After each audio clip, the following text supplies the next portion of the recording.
Assalamualaikum warahmatullahi wabarakatuh. Kami dari kelompok 6, di mana pada video kali ini kami akan menjelaskan tentang ujian tengah semester kami yang telah diberikan oleh Bu Sariningsih dengan ada 4 soal, yang dimana soal-soal tersebut sudah ada tugas 1, dan untuk tugas UTS ini kami diperintahkan untuk mempresentasikannya dalam sebuah video. Mas Bisma, bisa dibuka? Ya.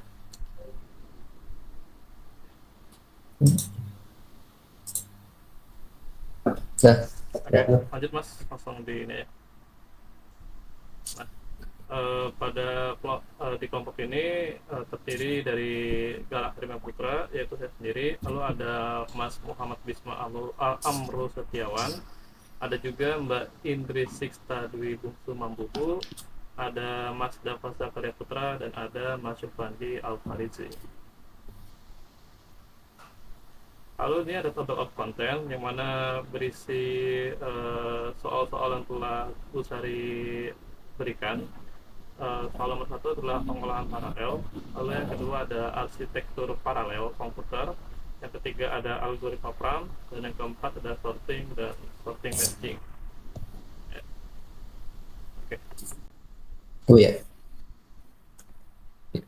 Ya, pertama di sini ada materi pengolahan paralel.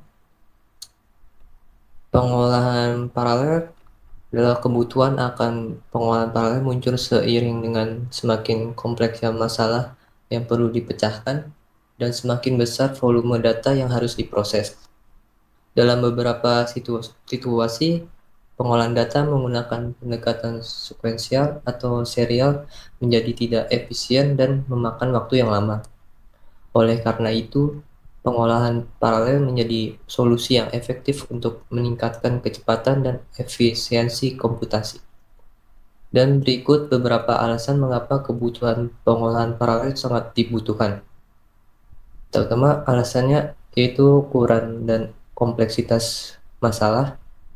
Dalam beberapa aplikasi seperti analisis data besar atau big data, pemodelan iklim, bioinformatika, dan kecerdasan buatan atau artificial intelligence, ukuran dan kompleksitas masalahnya sangat besar. Kedua, kinerja yang meningkat.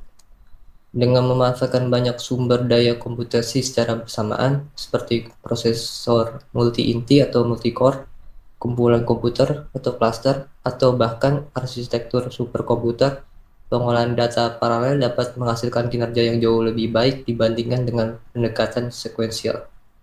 Lalu, responsif terhadap waktu nyata atau real time. Beberapa aplikasi seperti sistem kendali real time, pemrosesan sinyal, atau simulasi fisika memiliki kebutuhan responsif terhadap waktu nyata. Terakhir ada efisiensi energi. Dalam era komputasi yang semakin fokus pada efisiensi energi, pengolahan paralel dapat membantu mengoptimalkan penggunaan daya dengan membagi beban kerja di antara beberapa sumber daya komputasi. Dan itulah beberapa alasan mengapa kebutuhan akan pengolahan paralel semakin meningkat. Penggunaan pendekatan ini dapat memberikan manfaat yang signifikan dalam meningkatkan kinerja, mengatasi kompleksitas, dan mempercepat pemrosesan data dalam berbagai aplikasi komputasi. Selanjutnya, 2. Arsitektur paralel komputer. Singkatnya, arsitektur paralel komputer mengacu pada cara organisasi dan interaksi antara unit pemrosesan dalam sebuah sistem komputer paralel, di mana terdapat 4 arsitektur paralel komputer utama yang sering digunakan, yaitu pertama, SISD, Single Instruction Single Data. Arsitektur SISD adalah model tradisional dari komputasi sekuensial yang terdiri dari satu unit pemrosesan, atau CPU, yang menjalankan satu instruksi pada satu data pada suatu waktu. Dalam arsitektur ini, tidak ada paralelisme eksekusi yang signifikan, karena hanya ada satu unit pemrosesan yang bertugas menjalankan instruksi secara berurutan. Kedua, SIMD, single instruction multiple data. Arsitektur SIMD memiliki satu unit pemrosesan pusat yang mengirimkan instruksi yang sama kepada kelompok unit pemrosesan data yang bekerja secara paralel. Unit pemrosesan data ini menerima instruksi yang sama, tetapi memproses set data yang berbeda secara independen. Arsitektur SIMD efektif digunakan dalam aplikasi yang memerlukan operasi yang serupa pada kumpulan data yang besar, seperti komputasi vektor dan grafika komputer. Ketiga, MISD, Multiple Instruction Single Data. Arsitektur MISD melibatkan penggunaan beberapa unit pemrosesan yang masing-masing menjalankan instruksi yang berbeda pada data yang sama. Arsitektur ini jarang digunakan dalam praktik nyata karena terbatasnya aplikasi yang memerlukan jenis paralelisme ini. MISD lebih sering ditemukan dalam lingkungan komputasi yang mendukung toleransi kesalahan atau pemrosesan redundan. Keempat, ada MIMD, Multiple Instruction Multiple Data. Arsitektur MIMD adalah yang paling umum digunakan dalam sistem komputer paralel modern. Dalam arsitektur MIMD, terdapat beberapa unit pemrosesan independen yang masing-masing dapat menjalankan instruksi yang berbeda pada data yang berbeda secara simultan. Setiap unit pemrosesan dalam arsitektur MIMD dapat beroperasi secara independen dan berkomunikasi dengan unit pemrosesan lainnya melalui saluran komunikasi yang ditentukan. Dan penting untuk dicatat bahwa arsitektur paralel komputer yang lebih kompleks seperti SIMD dan MIMD dapat mencakup arsitektur yang lebih sederhana seperti SISD. 3. Algoritma PRAM. Algoritma PRAM atau Parallel Random Access Machine PRAM adalah model komputasi paralel yang digunakan untuk mengembangkan algoritma paralel. PRAM memiliki beberapa prosesor atau unit pemrosesan yang dapat mengakses memori bersama secara simultan. Adapun beberapa algoritma PRAM yang paling umum digunakan diantaranya adalah prefix sum. Algoritma prefix sum digunakan untuk menjumlahkan sejumlah array dengan ukuran n elemen pada algoritma ini. Setiap prosesor mengambil elemen yang berdekatan dan menjumlahkan secara paralel. Hasil dari setiap tahapan diasumsikan menjadi nilai prefix sum. Merge sort. Merge sort adalah algoritma pengurutan yang efektif dalam mengurutkan array besar. Algoritma merge sort menggunakan teknik divide atau conquer di mana array dibagi menjadi dua bagian yang lebih kecil dan rekursif, diurutkan secara terpisah, dan kemudian digabungkan kembali dalam urutan yang benar. Proses penggabungan ini dapat diimplementasikan secara paralel pada PRAM. Yang ketiga, matrix multiplication. Algoritma perkalian matriks digunakan untuk mengalihkan dua matriks dengan ukuran yang sesuai pada PRAM. Matriks dapat dibagi menjadi submatriks yang lebih kecil dan dikalikan secara paralel pada beberapa prosesor. Ya, jadi di sini ada gambarannya, yang mana agak berbeda dari contoh yang Ibu Sari berikan yang ada di modul. Yang soalnya itu contoh kasusnya itu adalah angka. Di sini saya menggunakan contoh kasus update aja, yang mana di sini menjelaskan sebuah gambar, yaitu adalah, kalau tidak salah itu namanya pohon biner, yang mana secara tidak langsung itu hampir sama contoh kasusnya, yang mana saling bercabang, yang mana cabangnya itu tuh maksudnya tuh itu tuh menuntun kita tuh ke hasil atau ke sumber awalnya gitu. Seperti yang dilihat ini, A ini adalah salah satu nilai nol, yang mana dia ini adalah dari sumbernya atau pusatnya gitu. Lalu B dan C itu adalah hasil dari yang A tadi, yang mana merupakan anaknya dari yang A itu. Lalu yang B ini lalu berpecah lagi menjadi D dan E, dan C ini berpecah menjadi F. Nah, lalu untuk yang E nya ini berpecah lagi menjadi G dan H, yang mana tuh semua ini tuh berasal dari A. Ya, mungkin ya kurang lebihnya seperti itu. Bisa dilanjut Mas Bisma. Ya. Ya, next. Sorting versus sorting merging. Sorting dan sorting merging adalah dua jenis algoritma yang digunakan dalam pengurutan data. Berikut ada dua penjelasan dari keduanya beserta contoh soal kasusnya. Pertama, sorting. Sorting yaitu proses mengurutkan kumpulan data dalam urutan tertentu. Tujuan sorting adalah mengubah urutan data menjadi urutan yang terdefinisi secara teratur, seperti urutan numerik atau abjad. Algoritma sorting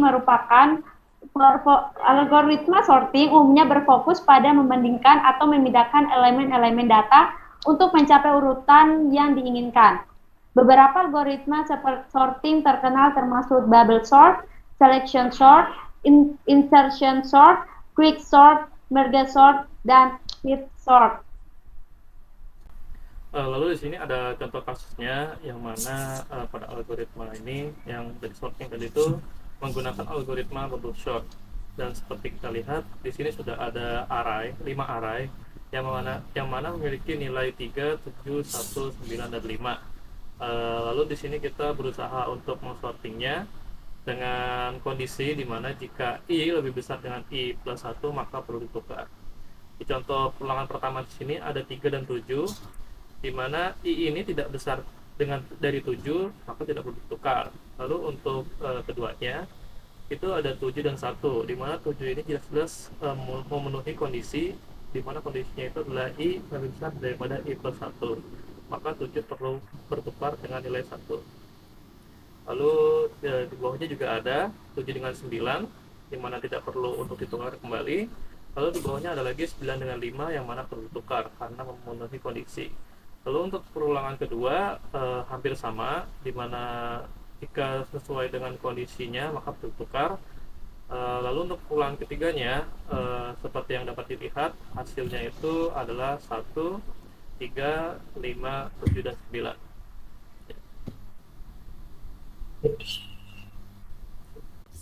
Kedua, sorting merging merupakan kombinasi dari dua operasi yaitu sorting dan merging. Penggabungan. Dalam proses sorting merging, data diurutkan terlebih dahulu menggunakan algoritma sorting, dan kemudian hasil urutan tersebut digabungkan kembali untuk menghasilkan output yang diinginkan. Metode ini sering digunakan ketika data yang akan diurutkan terbagi menjadi beberapa bagian yang lebih kecil.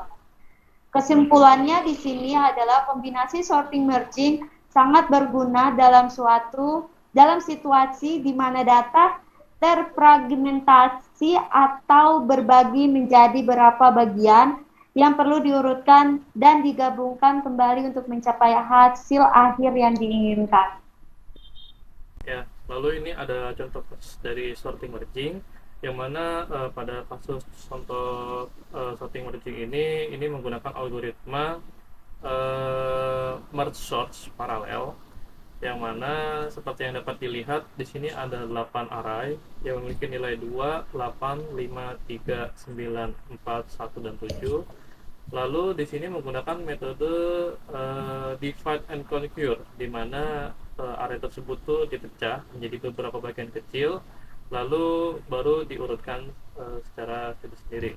Seperti yang dapat dilihat di sini, 8 array tadi itu dipecah menjadi 4 dan 4, lalu dipecah lagi kembali menjadi 2, 2, 2, dan lalu dipecah lagi menjadi 1, 1, dan 1. Dimana setelah pecah menjadi 1, 1 ini, baru disinilah kita memulai sortingnya seperti tadi bubble sort, dimana kondisinya itu adalah jika i lebih besar daripada i plus 1 maka perlu ditukar.